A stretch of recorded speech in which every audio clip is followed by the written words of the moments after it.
নমস্কার বন্ধুরা, Florence daily life চ্যানেলের আরও একটা ব্লগে তোমাদেরকে স্বাগত জানাচ্ছি। ব্লগটা শুরু করছি আমার ছোট্ট সোনা বাবুকে দেখিয়ে। আর আমাদের পাশের যে হেলথ সেন্টার আছে সেখান থেকে একজন দিদি, তিনি এসেছিলেন বাবুর জন্মের পর থেকে তার ব্যাপারে কিছু জানতে, কিছু টিপস দিতে, আমাদেরকে নতুন নতুন অনেক জিনিস বলে গেলেন, শিখিয়ে গেলেন। দিদিকে অসংখ্য ধন্যবাদ।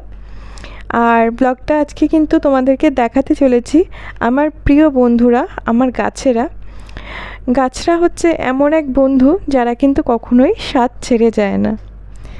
তো সাথে থেকো, ভিডিওটা কেমন লাগছে সেটা আমাকে কমেন্ট করে জানাতে ভুলো না। আর এখন দেখতে পাচ্ছ এগুলো পর্তুলাকা, এগুলো আমার ছাদের থেকে আমি নিয়ে এসেছিলাম, কয়েকটা ডাল ভেঙে ওগুলোই লাগিয়ে দিয়েছি। আর যে অ্যালোভেরাটা এখন দেখতে পাচ্ছ, এটা কিন্তু ছবিতে বোঝা যাচ্ছে না, এটা কিন্তু অনেক বড় হয়েছে। আগে আমি প্রায় নানান বিউটি টিপসের জন্য এগুলোকে ইউজ করতাম, কিন্তু সেই সব এখন অতীত। আর এখন যেটা দেখাচ্ছি সুন্দর পাতাটা, এটা হচ্ছে হলুদ গাছ। অনেকেই হয়তো চেনো, আবার অনেকে হয়তো চেনো না। আসলে হলুদ গাছের পাতাগুলো এত সুন্দর দেখতে হয় যে আমি ঘর সাজানোর জন্য এই খুব সাধারণ এই হলুদ গাছকেই ব্যবহার করছি। সবসময় যে নামি দামি ভালো ভালো গাছ দিয়েই ঘর সাজানো যায়, আর এরকম বেনামি কম যত্নের যে গাছগুলো দিয়ে ঘর সাজানো যায় না, এটা কিন্তু একেবারেই ভুল কথা। তো এত সুন্দর দেখতে এটাকে আমি এই জন্য ঘর সাজানোর জন্যই ব্যবহার করছি। আর একটু আগেই দেখলে পার্পল হার্ট, ওটাও একটা ডাল বড় হয়ে গেছিলো, ওটাকেও কেটে দিয়েছিলাম। আর যে টবগুলো দেখছো না, এগুলো কিন্তু প্রত্যেকটা রঙের কন্টেনার। রং ব্যবহার করার পরে এই কন্টেনারগুলোকে আমি ভালো করে পরিষ্কার করে এর আউটার পার্টটাকে, বাইরের অংশটাকে ভালো করে কালার করে নিয়েছি। আর তারপরে আমি প্ল্যান্টার হিসেবে ইউজ করছি। আর এটা হচ্ছে তেলাকুচু পাতা, এটা কিন্তু ভীষণ উপকারী একটা ভেষজ উদ্ভিদ। প্রেশার যাদের ভীষণ লো থাকে, তো তাদের জন্য এটা কিন্তু খুব উপকারী, প্রেশার বাড়াতে সাহায্য করে। আর এটা কিন্তু আমি লাগাইনি, এটা এই যে ক্যালাডিয়াম গাছটা দেখতে পাচ্ছ, সুন্দর লাল আর সবুজের সমাহারে যে এত সুন্দর কচু পাতার মতো দেখতে ক্যালাডিয়াম, তার টবে নিজে নিজেই আমার অজান্তেই বেড়ে উঠেছে। তো ভাবলাম নিজেই যখন হয়েছে, আর আমার খুব পছন্দেরও এই শাকটা, তেলাকুচি শাক, তো এটাকে এর মতোই বাড়তে দিই। এটা কিন্তু নিজেই এর যে আকর্ষণ আছে এটা দিয়ে আমার বারান্দার গ্রিলে পেঁচিয়ে গেছে এবং বড়ও হচ্ছে। আর ওই হলুদ গাছটাকে আমি যে এখানে এনে রেখেছিলাম, তো দেখো পার্পল হার্ট আর হলুদ গাছ দুটো কি সুন্দর দেখতে লাগছে, একই সাইজের। আর আমার টিভির যে টেবিলটা রয়েছে, টিভির যে ক্যাবিনেটটা রয়েছে, তার উপর আমি মেয়ের জন্মদিনের দিন এই মানি প্ল্যান্টটা লাগিয়েছিলাম। ওটার জলটা প্রায় শুকিয়ে এসেছিলো, তাই ভাবলাম একটু জল দিয়ে দিই। আর নিচ থেকে একজন কাকু যে শাক নিয়ে যাচ্ছিলেন, তার কাছ থেকে আমি পুদিনা আর কলমি শাক নিয়েছি। এটা কিন্তু খাবার জন্য নিইনি একেবারে, এটা কিন্তু টবে বসানোর জন্য আমি নিয়েছি। কলমি শাক, পুদিনা পাতা আমি আগেও অনেকবার লাগিয়েছি, প্রত্যেকবার সাকসেস পেয়েওছি। আমার আগের ব্লগ যদি কেউ তোমরা ফলো করে থাকো, তাহলে তোমরা অনেকবারই দেখেছো যে আমার কলমি শাকটা আমি বারবারই লাগাই আর পুদিনাটাও লাগাই।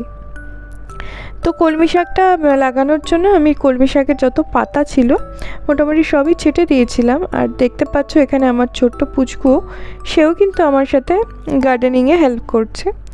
আর ডাটাগুলোকে আমি জাস্ট এইভাবে মোটা ডাটাগুলোকে, শক্ত ডাটাগুলোকে নিয়ে নিয়েছিলাম, পাতাগুলো সব ছাড়িয়ে ফেলে দিয়ে। এবারে মাটিটাকে একটু ভালো করে জল দিয়ে ভিজিয়ে নিয়ে একটু সামান্য খুঁড়ে তারপরে একে একে এই ডালগুলো, ডাটিগুলো বসিয়ে দিচ্ছিলাম। খুব সিম্পল, ইজি, আর কোনো যত্নেরও দরকার হয় না, শুধুমাত্র একটু করে জল দিয়ে রাখলে এটা খুব সুন্দর ভালোভাবে বড় হয়। আর 3-4 বার তো এর থেকে পাতা নিয়ে খাওয়াই যায়। তো এটা আমার খুব ইজিলি হয়ে যায় বলে আমি এইটাকে বারবার করি। আর পুদিনা পাতাগুলোরও পাতাগুলো, তলার দিকের পাতাগুলোকে এইভাবে ছিঁড়ে ফেলছিলাম, ফেলে যে ডান্টিটা আছে সেগুলো আমি এই রঙের কন্টেনার যে প্ল্যান্টারগুলো রয়েছে তাতেই বসিয়ে দিচ্ছিলাম। আর আমাকে এই কাজে সাহায্য করছিল আমার ছোট্ট সোনামা। দেখতেই পাচ্ছ সব ব্যাপারে তার খুব আগ্রহ, সব কিছুতেই আমি করব। দেখো কি সুন্দর আমাকে সাহায্য করছে। আসলে কি, সব কাজে যদি বাচ্চাদের একটু করে ইনভলভ করা যায়, ওদেরও কিন্তু ইন্টারেস্টটা বাড়ে আর আমরাও একটু সাহায্য পাই। তো ছাদেও একটু পুদিনা গাছ লাগাবো বলে এলাম, কিন্তু দেখলাম যে ছাদের যে টবগুলো রয়েছে সেগুলোতে কিন্তু এই বর্ষায় বৃষ্টির জলে বেশ অন্যান্য আগাছা জন্মেছে। তাই জন্য আমি একটু নিজেই যতটা পারলাম হাত দিয়ে টেনে এই গাছগুলোকে ছিঁড়লাম, আর একটা টবে আমি পুদিনাটাও লাগিয়েছি। তো দেখতেই পেলে একটু পুদিনা লাগিয়েছি, আর এখানে এই যে কলমি শাকটা লাগিয়েছিলাম। আর এখন যেটা দেখছো সেটা হচ্ছে আমার পাশের বাড়ির বান্ধবীর যে বাড়ি, তার বাড়িতে কি সুন্দর জবা ফুল ফুটছে কয়েকদিন ধরে, বেশ মানে টানা ফুটেই চলেছে, সেটাই একটু তুলে নিয়েছিলাম। আর এখন আমি আজ মানে পরের দিন সবজি যাচ্ছিল, সবজি নিয়ে যে দাদারা যায় তাদের কাছ থেকে পুঁই শাক নিয়েছিলাম। তো পুঁই শাকেরও ঠিক একইভাবে পাতাগুলো ছেটে নিয়েছিলাম, আর এইভাবে ডালগুলোকে আলাদা করে নিয়েছিলাম। আর আমার কাছে একটা ভাঙা সেরামিকের কাপ ছিল। তো আমি দুটো পদ্ধতি অবলম্বন করছি। একটা হচ্ছে কিছুটা এই জলের মধ্যে ভিজিয়ে রাখছি কয়েকদিনের জন্য, যাতে এখান থেকে ডিরেক্ট রুট বেরোয়, আর বাকিগুলো আমি ডিরেক্ট টবের মধ্যে পুঁতে দিচ্ছিলাম। জাস্ট একটা এক্সপেরিমেন্ট করা যে কোনটায় ভালো হয়, কোনটায় আদৌ হয় কি আদৌ না হয়। পুঁই শাক আসলে এইভাবে আমি প্রথমবার লাগাচ্ছি। অন্যান্য বারে মিঠুলি যে পুঁই শাকের দানাগুলো হয় সেটার থেকে নিজে নিজে আমার বাগানে হতো। তো দেখা যাক এইভাবেও আমি সাকসেস পাই কি না। যদি হয় কয়েকদিনের মধ্যে তোমাদেরকে নিশ্চয়ই আপডেট দেব।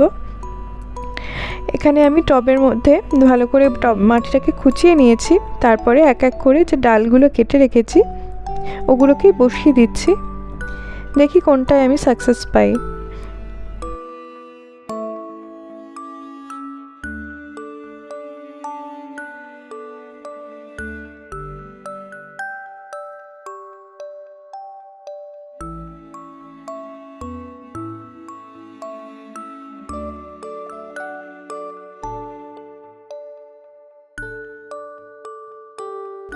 আর দেখো সব কাজবাজ সারার পরে নিজে স্নান করে এই যে সে তার একটা বড় গেঞ্জি পরে একটা ব্যাগ নিয়ে স্কুলে যাওয়ার জন্য রেডি, বলছে আমি স্কুলে যাব।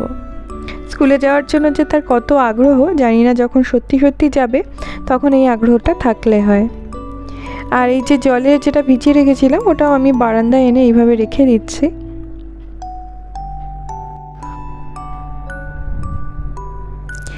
এবার চলো দেখাই কয়েকদিন আগে যে আমি রসুন গাছ লাগিয়েছিলাম, দেখিয়েছিলাম আমি আমার মেয়ে রসুন গাছ লাগাচ্ছি। এই দেখো তার থেকে কিন্তু গাছ বেরোচ্ছে।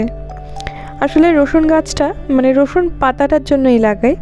ঘরে চটজলদি কিছু চাইনিজ আইটেম বানাতে আমার কিন্তু এই পাতা খুব উপকারে আসে, খুব তাড়াতাড়ি। সবসময় তো আর ঘরে স্প্রিং অনিয়ন অ্যাভেলেবেল থাকে না। আর কিছুটা ছোলা ভেজানো ছিল, আমার মেয়ে নষ্ট করছিল, তাই ভাবলাম কেননা এটারও সদ্ব্যবহার করি। তো দেখো আমি ছোলাগুলো ছড়িয়ে দিলাম, আর জাস্ট একটু এইভাবে মাটিতে মিশিয়ে দিচ্ছি। আসলে ওটা টবটা অনেকটা দূরে ছিল, আমি হাতও পারছিলাম না, কোনো রকমভাবে করছিলাম। যাই হোক গাছগুলো সব লাগিয়ে দিলাম। এবার রেজাল্ট কী আসে নিশ্চয়ই তোমাদের সাথে শেয়ার করব। তো সবাই ভালো থেকো, সুস্থ থেকো। আজকের ব্লগে আর অন্য কিছু শেয়ার করলাম না, শুধু আমার গাছপালা শেয়ার করলাম। তো সাথে থেকো।